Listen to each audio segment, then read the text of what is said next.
ದೇಶಾದ್ಯಂತ ಪೆಟ್ರೋಲ್ ಬಂಕ್ಗಳಲ್ಲಿ ಈಗ E20 petrol ಲಭ್ಯವಾಗುತ್ತಿದೆ. ಆದರೆ ಈ E20 ಪೆಟ್ರೋಲ್ ಬಗ್ಗೆ ಸಾಮಾಜಿಕ ಜಾಲತಾಣಗಳಲ್ಲಿ ಭಾರಿ ಚರ್ಚೆ ನಡೆಯುತ್ತಿದೆ.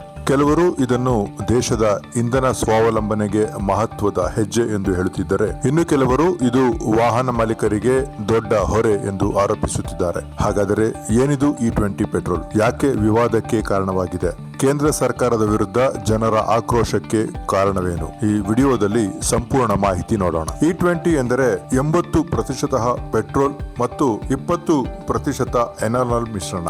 ಎಥನಾಲ್ ಎನ್ನುವುದು ಕಬ್ಬು, ಜೋಳ ಸೇರಿದಂತೆ ಕೃಷಿ ಉತ್ಪನ್ನಗಳಿಂದ ತಯಾರಾಗುವ ಜೈವಿಕ ಇಂಧನ. ಭಾರತ ವಿದೇಶಗಳಿಂದ ಅಪಾರ ಪ್ರಮಾಣದಲ್ಲಿ ಕಚ್ಚಾ ತೈಲ ಆಮದು ಮಾಡಿಕೊಳ್ಳುತ್ತಿದೆ. ಈ ಅವಲಂಬನೆ ಕಡಿಮೆ ಮಾಡುವ ಉದ್ದೇಶದಿಂದ ಕೇಂದ್ರ ಸರ್ಕಾರ E20 ಇಂಧನವನ್ನು ಉತ್ತೇಜಿಸುತ್ತಿದೆ. ಈ ಯೋಜನೆಯ ಪ್ರಮುಖ ರೂವಾರಿ ಕೇಂದ್ರ ರಸ್ತೆ ಸಾರಿಗೆ ಮತ್ತು ಹೆದ್ದಾರಿ ಸಚಿವ ನಿತಿನ್ ಗಡ್ಕರಿ. ಇವರು ಹಲವು ವರ್ಷಗಳಿಂದ ಎಥೆನಾಲ್ ಆಧಾರಿತ ಇಂಧನ ಬಳಕೆಯನ್ನು ಪ್ರೋತ್ಸಾಹಿಸುತ್ತಾ ಬಂದಿದ್ದಾರೆ. ರೈತರಿಗೆ ಹೆಚ್ಚುವರಿ ಆದಾಯ, ದೇಶಕ್ಕೆ ವಿದೇಶಿ ವಿನಿಮಯ ಉಳಿತಾಯ ಮತ್ತು ಮಾಲಿನ್ಯ ನಿಯಂತ್ರಣ ಈ ಯೋಜನೆಯ ಪ್ರಮುಖ ಉದ್ದೇಶ ಎಂಬುದು ಸಚಿವ ಗಡ್ಕರಿ ವಾದ.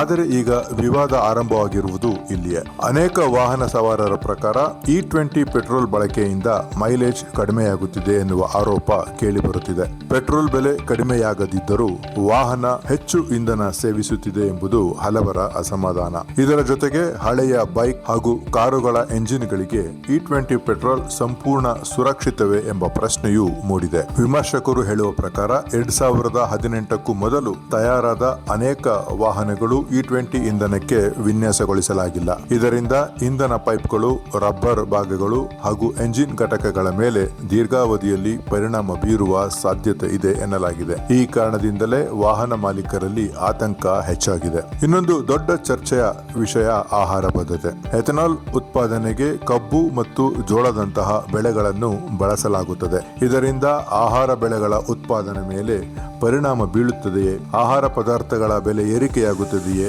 ಎಂಬ ಪ್ರಶ್ನೆಗಳು ಉದ್ಭವಿಸಿವೆ. ನೀರಿನ ಬಳಕೆಯ ವಿಚಾರವು ಚರ್ಚೆಗೆ ಗ್ರಾಸವಾಗಿದೆ. ಇತ್ತ ಕೇಂದ್ರ ಸರ್ಕಾರ ಮಾತ್ರ E20 ಯೋಜನೆಯನ್ನು ಸಮರ್ಥಿಸಿಕೊಂಡಿದೆ. ಸರ್ಕಾರದ ಪ್ರಕಾರ E20 ಇಂಧನದಿಂದ ದೇಶದ ತೈಲ ಆಮದು ವೆಚ್ಚ ಕಡಿಮೆಯಾಗಲಿದೆ, ರೈತರಿಗೆ ಹೊಸ ಮಾರುಕಟ್ಟೆ ಸಿಗಲಿದೆ, ಪರಿಸರ ಸ್ನೇಹಿ ಇಂಧನ ಬಳಕೆ ಹೆಚ್ಚಾಗಲಿದೆ ಮತ್ತು ಭವಿಷ್ಯದ ವಾಹನಗಳು ಸಂಪೂರ್ಣ E20 ಹೊಂದಾಣಿಕೆಯಲ್ಲಿ ಬರಲಿವೆ ಎಂದು ಹೇಳಲಾಗಿದೆ. ಒಟ್ಟಾರೆ E20 ಪೆಟ್ರೋಲ್ ಕುರಿತು ನಡೆಯುತ್ತಿರುವ ಚರ್ಚೆಯಲ್ಲಿ ಎರಡು ವಿಭಿನ್ನ ವಾದಗಳಿವೆ. ಒಂದು ಕಡೆ ದೇಶದ ಇಂಧನ ಸ್ವಾವಲಂಬನೆ, ರೈತರ ಆದಾಯ ಮತ್ತು ಪರಿಸರ ರಕ್ಷಣೆ. ಮತ್ತೊಂದು ಕಡೆ ವಾಹನ ಮಾಲೀಕರ ವೆಚ್ಚ, ಮೈಲೇಜ್ ಕುಸಿತ ಮತ್ತು ಹಳೆಯ ವಾಹನಗಳ ಸುರಕ್ಷತೆ. ಹೀಗಾಗಿ E20 ಭಾರತದ ಇಂಧನ ಭವಿಷ್ಯವೇ ಅಥವಾ ಸಾಮಾನ್ಯ ಜನರ ಮೇಲೆ ಹೆಚ್ಚುವರಿ ಹೊರೆಯೇ? ನಿಮ್ಮ ಅಭಿಪ್ರಾಯವನ್ನು ಕಮೆಂಟ್ ನಲ್ಲಿ ತಿಳಿಸಿ. ವಿಡಿಯೋ ಇಷ್ಟವಾದರೆ ಲೈಕ್ ಮಾಡಿ, ಶೇರ್ ಮಾಡಿ ಹಾಗೂ ಜಸ್ಟ್ ಕನ್ನಡ ಯೂಟ್ಯೂಬ್ ಚಾನೆಲ್ ಅನ್ನು ಸಬ್ಸ್ಕ್ರೈಬ್ ಮಾಡಿ. ವಂದನೆಗಳು.